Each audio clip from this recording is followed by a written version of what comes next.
Bonjour à tous, je suis donc Valérie Nachef, enseignant-chercheur en mathématiques à CY Cergy Paris Université.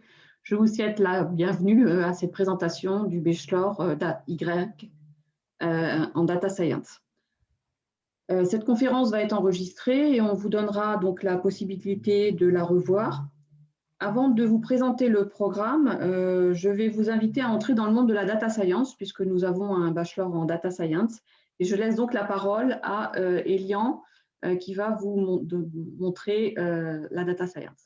Alors effectivement, je vais essayer d'expliquer un peu ce que c'est que la data science. Donc, je m'appelle Elian Masnada, je suis, enseignant-chercheur à CY Tech en mathématiques et physique et directeur adjoint du bachelor de data science.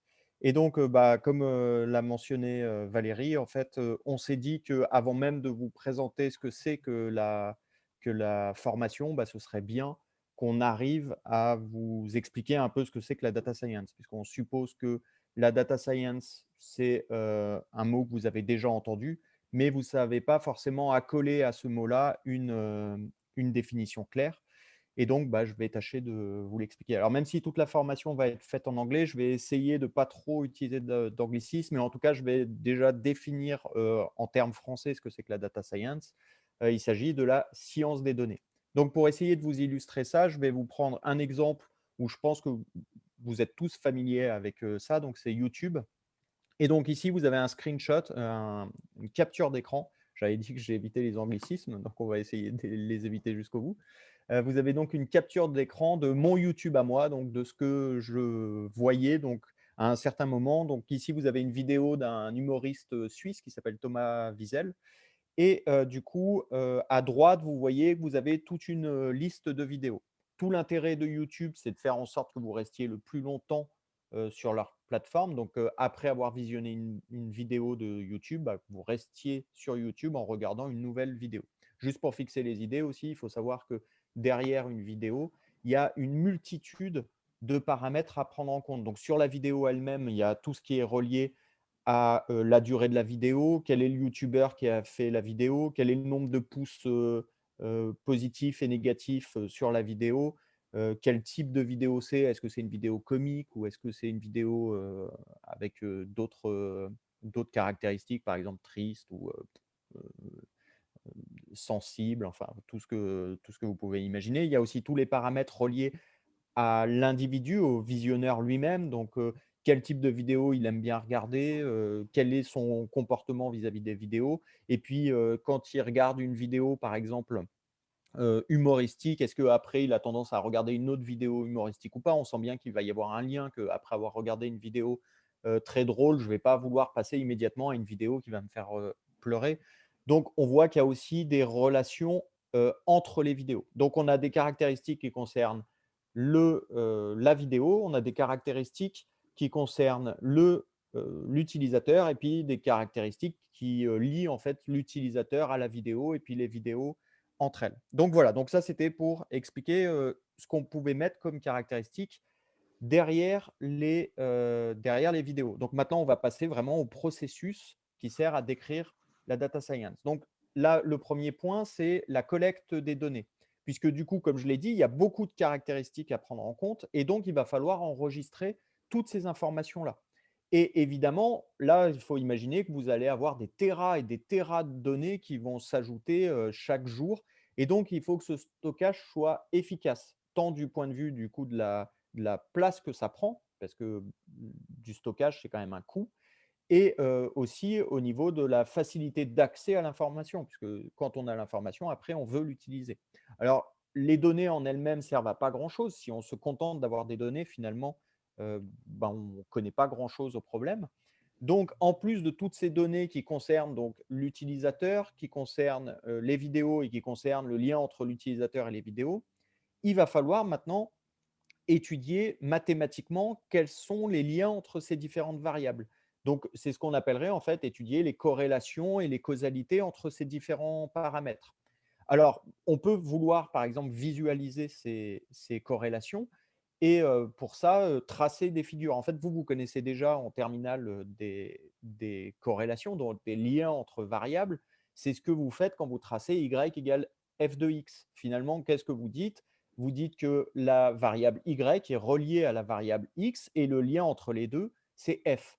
Mais nous, dans le type de problème qu'on est en train de regarder, là, par exemple, pour les vidéos YouTube, où il y a un tas de paramètres pour décrire à la fois les vidéos et l'utilisateur, on va se retrouver en fait avec des liens qui vont potentiellement lier 100 000 variables. Et du coup, c'est effectivement absolument impossible de représenter ces relations simplement en utilisant y égale f de x.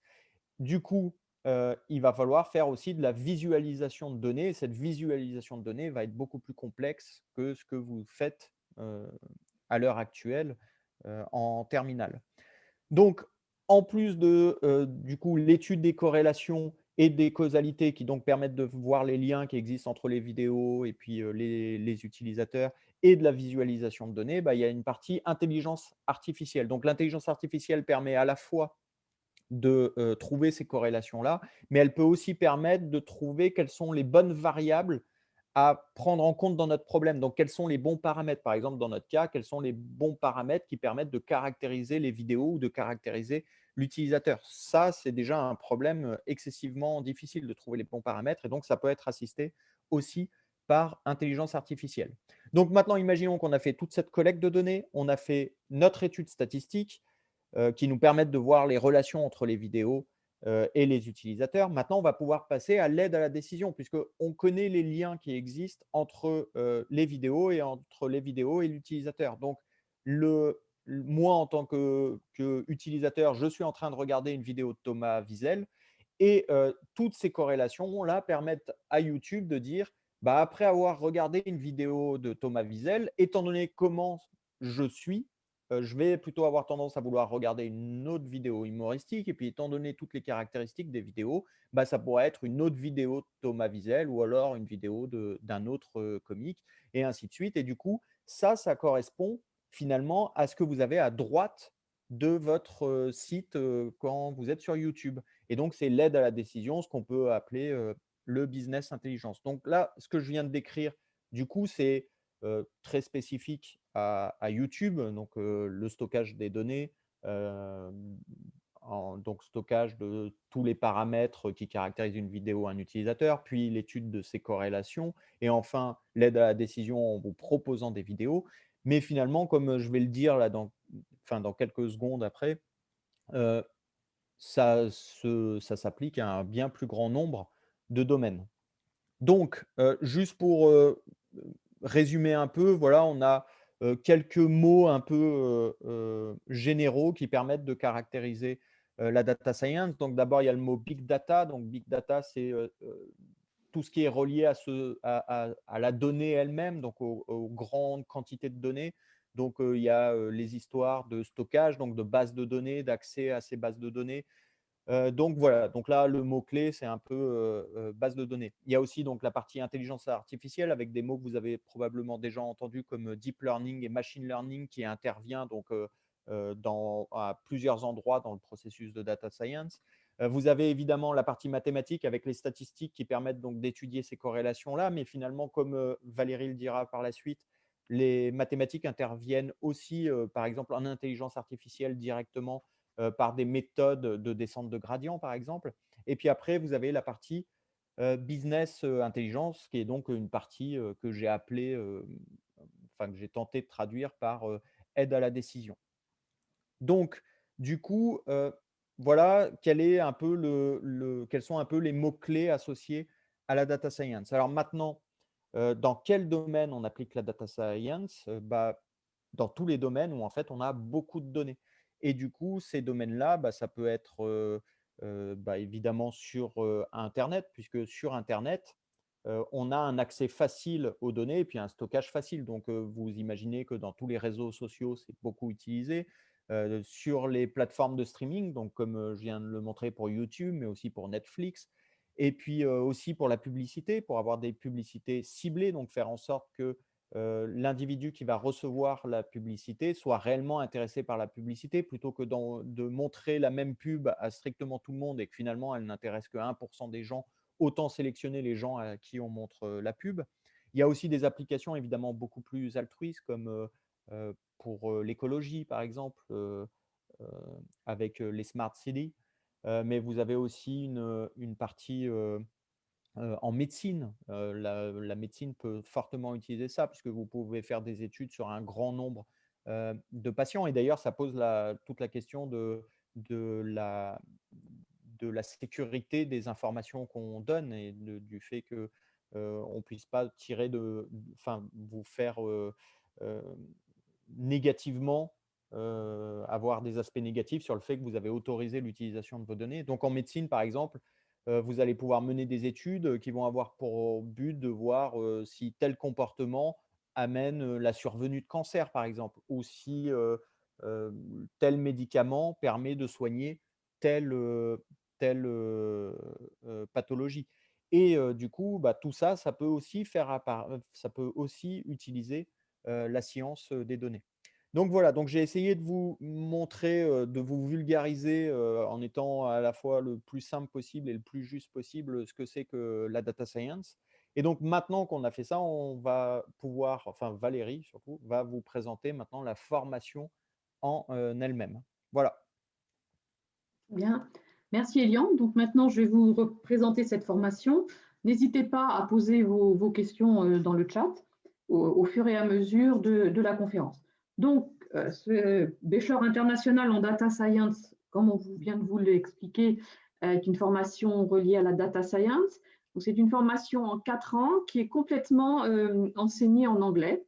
Donc, dans ce programme, vous avez une formation scientifique solide, avec des pédagogies innovantes, par exemple la pédagogie par projet.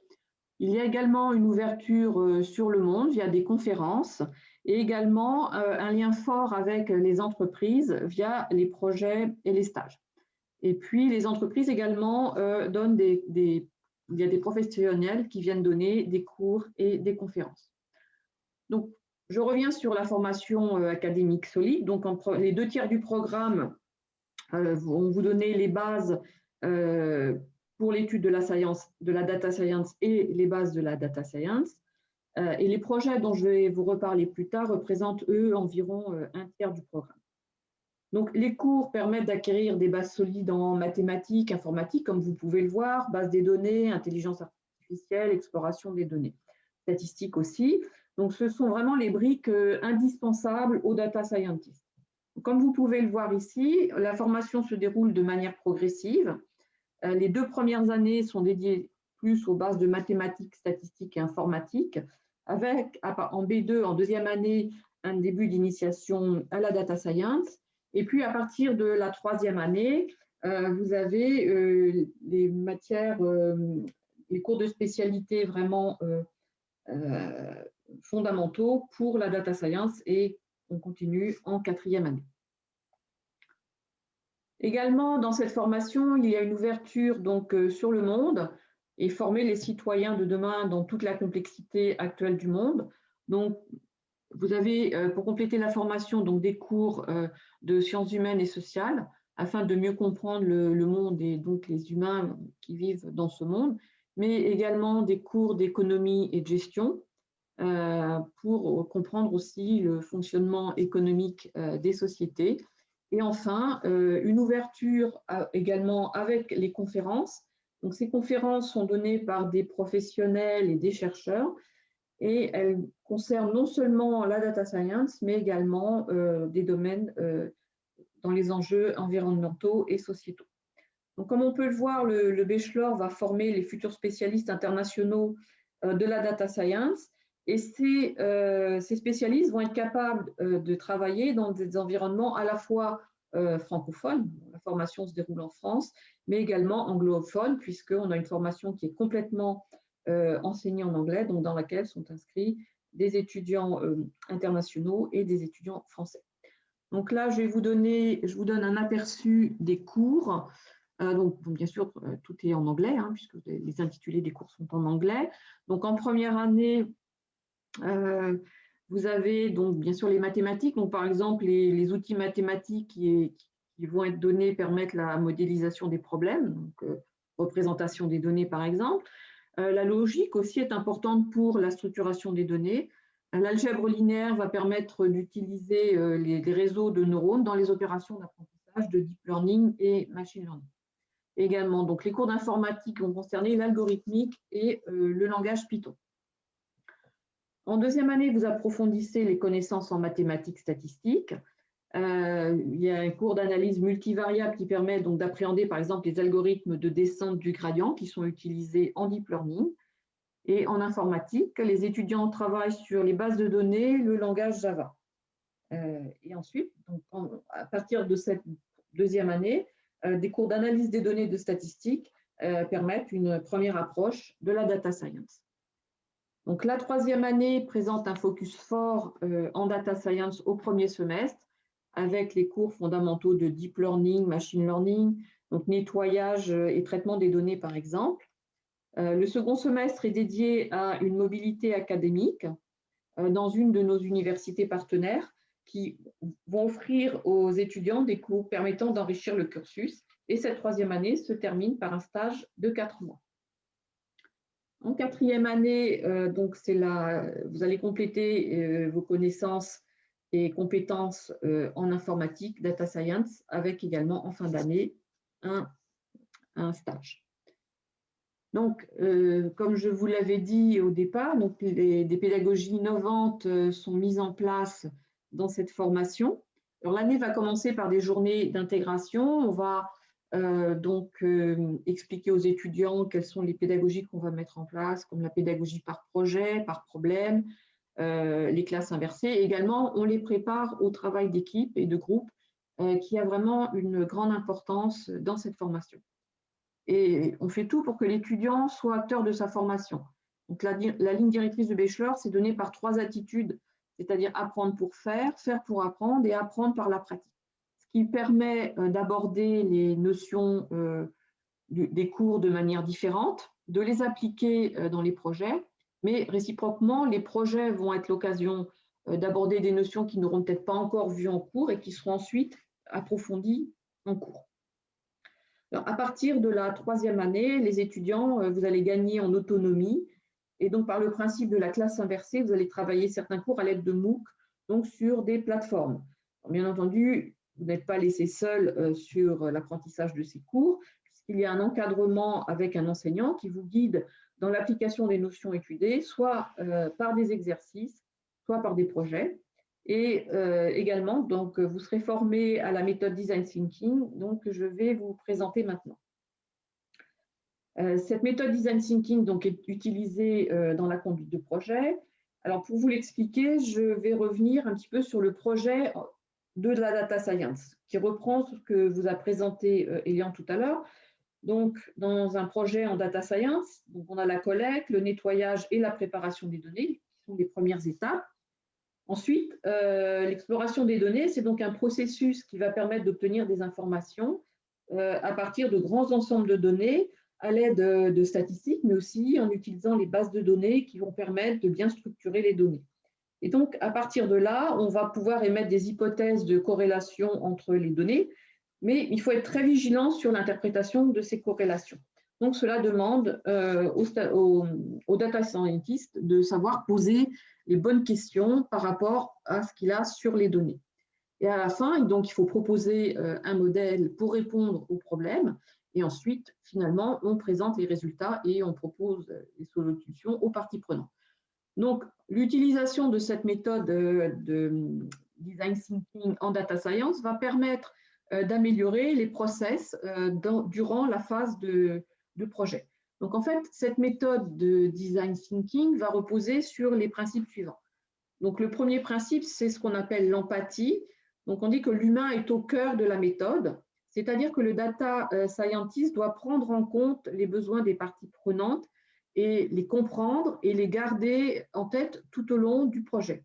Ensuite, la définition du problème. Parfois, on s'aperçoit justement, après la phase d'empathie et après avoir discuté avec les parties prenantes, que finalement, le problème était peut-être mal posé et on peut être amené à redéfinir le problème, le projet.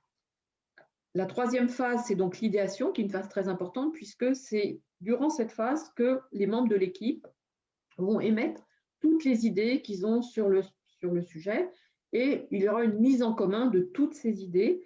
Et cette mise en commun et ce travail de groupe peut permettre justement de faire émerger des idées qui n'auraient peut-être pas été évoquées dans un contexte de travail classique. Donc, cette phase de créativité, donc la méthode design thinking, durant cette phase de créativité, est très importante. Ensuite, le prototypage.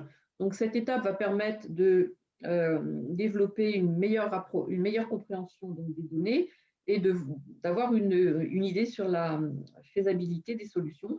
Également, la phase de test. Donc, elle peut être aussi l'occasion de faire émerger des problèmes qui n'auraient pas été identifiés au départ.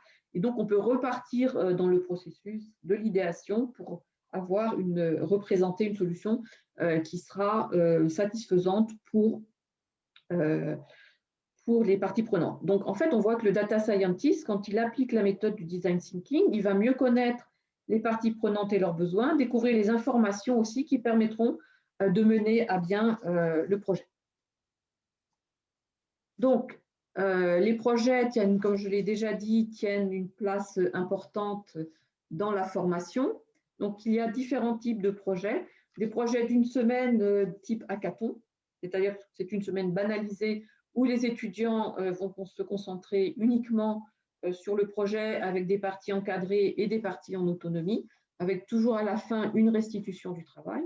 Ensuite, des projets à plus long terme, soit un demi-semestre. Par exemple, en première année, on va commencer par un projet d'un demi-semestre pour permettre aux étudiants de bien comprendre comment se passe un projet. Et après, on passera à des projets plus longs sur un semestre entier. Donc, aussi bien comme pour les projets sur une semaine, les projets sur un demi-semestre ou un semestre ont toujours deux parties, c'est-à-dire une partie d'encadrement par en fait deux enseignants, un enseignant pour la partie conduite de projet avec la méthode de design thinking et un autre enseignant pour la partie disciplinaire.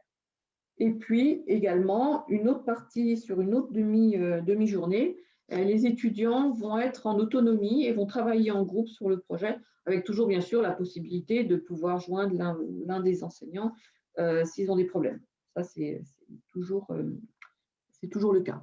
Et également les stages. Donc les stages sont vraiment une partie aussi importante et un point fort de la formation. Donc comme vous pouvez le voir, la durée des stages et puis aussi le type de stage vont dépendre de l'année dans laquelle vous vous trouvez. Donc en première année, c'est un stage de 4 semaines pour une introduction de la vie en entreprise. Et par exemple, en troisième et quatrième année, vous avez des stages de 4 voire 6 mois en quatrième année avec un véritable projet d'entreprise. Donc vous pourrez aussi faire un stage dans un laboratoire de recherche qui permet aussi d'avoir une première initiation à la recherche pour les étudiants qui sont intéressés, et puis aussi des stages à l'international. Alors, donc, je vous ai parlé des différents stages. Je vais vous donner des exemples de stages. Donc là, vous avez un exemple de stage sur un semestre qui fait appel à ce qu'on appelle les NLP, le NLP, c'est-à-dire Natural Language Processing. Ce sont des algorithmes de traitement du langage. Donc, en fait, c'est des algorithmes de traitement automatique qui permettent de décomposer une phrase et puis de mettre en évidence donc, les points grammaticaux dans lesquels il peut y avoir un problème, ce qui fait que la phrase n'est pas correcte grammaticalement. Donc là, les étudiants ont développé une application pour ce type de problème. Donc la langue cible, ça va être le français ou l'anglais. Et les étudiants, donc, dans cette application, les étudiants créent automatiquement des exercices où les apprenants vont être appelés à identifier les parties du discours et les parties de phrases qui va leur permettre de voir finalement si les phrases sont bien construites ou non et de corriger pour arriver à des phrases qui seront bien construites. Ça, c'est un exemple de projet sur un semestre. Également, un autre exemple de projet, cette fois sur une semaine. Et donc là, c'était un projet en deuxième année qui s'est fait en coopération avec le centre de recherche Smith de l'université de VUB à Bruxelles. Donc, ce centre de recherche, c'est Studies in Media Innovation and Technology. Donc, ça mettait à la fois en lien des enseignants de notre université, des enseignants-chercheurs de notre université, des enseignants-chercheurs de la VUB. Et en même temps, justement, c'est une application de la data science à des problèmes en sociologie. Donc là, vous voyez, interdisciplinaire, projet interdisciplinaire, interuniversitaire. Alors, le projet, c'était donc l'analyse d'un ensemble de données qui était constitué par des recherches sur Google dans la ville de Bruxelles. Et afin de déterminer donc, si les différences de langue, de lieu et de type de recherche avaient un impact dans les résultats de la recherche. En fait, l'idée, c'était de voir si dans le processus de recherche sur Internet, il y avait une indication d'existence, ce qu'on appelle les bulles de filtre, c'est-à-dire que la bulle de filtre, c'est la sélection du résultat en fonction des demandes de l'internaute. Ça revient aussi à ce que Elian vous a présenté avec YouTube. Et donc, cette étude a permis de mettre en avant que finalement, par exemple, alors là, vous avez ce qui se passe en fonction de la langue. Donc là, il n'y avait pas une très grosse différence. Donc, on a un outil qui s'appelle la distance de Jacquard qui permet de mesurer les similarités. Et par exemple, dans la location, enfin dans le lieu, il y avait quand même une différence de 30% selon certains lieux où était l'internaute. Donc, ça permet en effet de voir ce qui se passe quand vous faites des recherches sur Internet.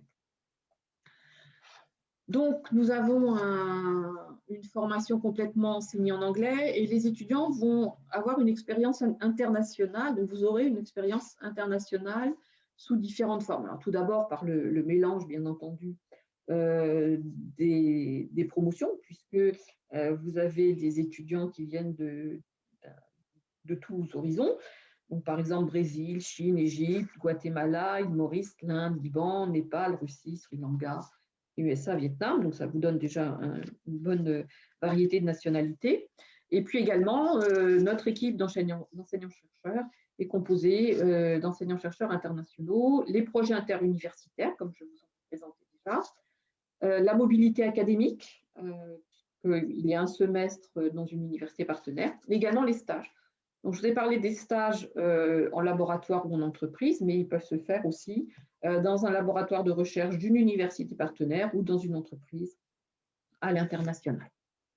Alors, il y a un petit focus sur notre équipe. Je n'ai pas mis tous les membres de l'équipe, mais là, vous pouvez voir que nous avons donc dans tous les domaines d'enseignement et de recherche de la formation, eh bien, des enseignants venant d'horizons différents, Chili, Grèce, France, bien sûr, Allemagne, Canada, par exemple.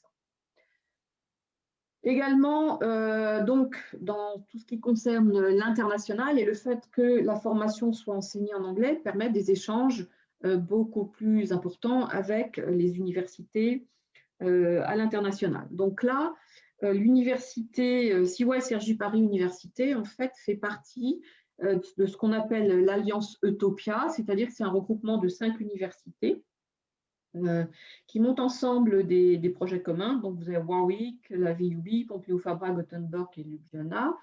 Et parmi donc, ces projets communs, à la fois en formation et en recherche, il y a ce qu'on appelle les learning communities et les learning units. C'est-à-dire que chaque université propose des enseignements qui seront mis en commun aux universités de l'Alliance. Donc là, nous avons une université Data and Critical Thinking, c'est-à-dire c'est les données et la pensée critique, qui est donc un MOOC créé par l'un de nos enseignants, Mathieu Cizel, et donc partagé par les universités de l'Alliance. Et dans le cadre de cette Learning Unit, de ce cours, eh bien, on a invité les étudiants des universités de l'Alliance à participer donc à un débat interuniversitaire. Et le sujet était lié donc à différents aspects de la crise Covid. Donc, par exemple, l'efficacité des masques, de certains traitements, les vaccins, les conséquences du confinement, aussi bien sur les personnes que sur l'économie. Donc, les équipes avaient donc des arguments, des documents et des données. Donc, ils devaient, en utilisant tous ces documents, défendre leur position. Donc, avec les arguments et les données. Donc, vous aviez des équipes des challenges entre équipes, des débats entre équipes. Et l'équipe aussi adverse, par exemple, devait être capable de détecter des arguments fallacieux, c'est-à-dire des éléments qui n'étaient pas valides, à la fois dans le discours, mais également dans la publication des données. Et on a bien vu toutes les données qui ont été diffusées dans le cas de la pandémie, c'est vrai qu'il fallait vraiment prendre du recul pour interpréter ces données. Et donc, ça a eu lieu cette semaine et les étudiants étaient vraiment très, très heureux de ce débat. Ils demandent à continuer à pouvoir discuter avec les équipes des universités et bon, voilà, organiser d'autres manifestations. Ensuite, le lien fort avec l'entreprise. Donc, il se manifeste sous différents aspects, les stages, comme j'en ai déjà parlé, les projets, puisqu'à partir de la 3e année, on travaille sur des projets en lien avec les entreprises, les conférences avec des professionnels qui viennent présenter différents sujets aux étudiants, et également certains cours de spécialité sont dispensés par des professionnels venant des entreprises. Je vous ai parlé des conférences, donc là, je vous donne quelques exemples des conférences que nous avons eues dans le bachelor. Donc, comme vous pouvez le voir, ces conférences sont en lien avec la data science, bien sûr, le deep learning, l'intelligence artificielle, mais également d'autres sujets ont été abordés, comme la protection des données avec la RGPD, la pensée critique et les médias, en lien également avec le débat que je vous ai présenté, et justement, savoir bien utiliser et bien comprendre toutes les données et ce qui est tiré aussi des données. Et puis également, quelques aspects de développement personnel avec le bien-être par rapport à le mal-être, et puis la partie développement durable. Alors, à l'issue de la formation, vous allez valider ce qu'on appelle des ECTS, c'est-à-dire ce sont des crédits. Chaque cours est validé par un certain nombre de crédits. Et dans le cadre européen des formations, les étudiants valident 60 € de crédit, ce qui vous permet, quand vous allez dans une université en mobilité, eh bien, vous savez que vous avez tant de crédits à valider pour que le semestre que vous allez passer à l'étranger, quand vous revenez, il est validé dans la formation. Bien sûr, les enseignants vont vérifier avant votre départ que vous avez choisi des cours qui rentrent dans le cadre de la formation. Donc, à l'issue du bachelor, vous validez 240 ECTS qui correspond à une formation Bac plus 4. Et vous obtenez également une licence d'informatique. Alors, qu'est-ce que vous pouvez faire à l'issue du bachelor? Eh bien, vous pouvez aller travailler, mais également une poursuite d'études est possible dans deux directions. La première, c'est un master en data science, big data, qui peut être fait à l'université. Donc, avec une année supplémentaire, vous obtenez un master. Et deuxième possibilité, c'est faire une année dans CYTech, école d'ingénieur, dans un parcours compatible avec le programme du bachelor, afin de valider un diplôme d'ingénieur. Donc, les métiers de la data science, Elian vous en a déjà parlé, mais vous avez de nombreuses opportunités de travail qui seront offertes après le bachelor ou après une formation d'un an vers un master ou un diplôme d'ingénieur. Donc, dans tous les domaines variés, data science, intelligence artificielle, business intelligence. Et comme Elian vous l'a dit, l'intelligence artificielle est utilisée dans de nombreux domaines, les réseaux sociaux, la médecine, l'industrie, l'agriculture, les finances, par exemple. Ce qu'il faut savoir, c'est que les métiers vont évoluer, c'est-à-dire que le métier que vous ferez dans 10 ans n'existe sans doute pas maintenant, mais la formation vous prépare vraiment à être capable d'évoluer parce qu'on travaille en lien avec les entreprises, donc nous-mêmes, on peut faire évoluer la formation pour mieux vous préparer, mais toute la partie conférence, toute la partie ouverture sur le monde de demain, et la partie aussi dans laquelle vous allez travailler en autonomie et travailler certains cours via des MOOC vont vous donner des capacités qui vous seront vraiment très utiles pour évoluer dans votre métier. Alors maintenant, pour candidater au bachelor, c'est sur Parcoursup, donc via le concours Galaxy. Le concours Galaxy Bachelor, ça compte pour un vœu. Donc, n'oubliez pas que cette formation est complètement enseignée en anglais. Et donc, les candidats admissibles après l'étude de dossier seront conviés à un entretien qui se déroulera en anglais. Alors, l'entretien ne portera pas sur le niveau scientifique puisqu'on aura déjà eu votre dossier, mais plutôt la motivation pour la formation et l'intérêt pour la data science. Donc, je vous remercie de votre attention. Si vous avez besoin d'informations, vous pouvez consulter donc le site de la formation ou n'hésitez pas non plus à nous contacter pour poser vos questions. Maintenant, si vous avez des questions, Elian et moi, nous sommes prêts donc à répondre à vos questions. Et je vous souhaite donc un bon choix dans votre orientation prochaine et la réussite de vos études. Merci bien.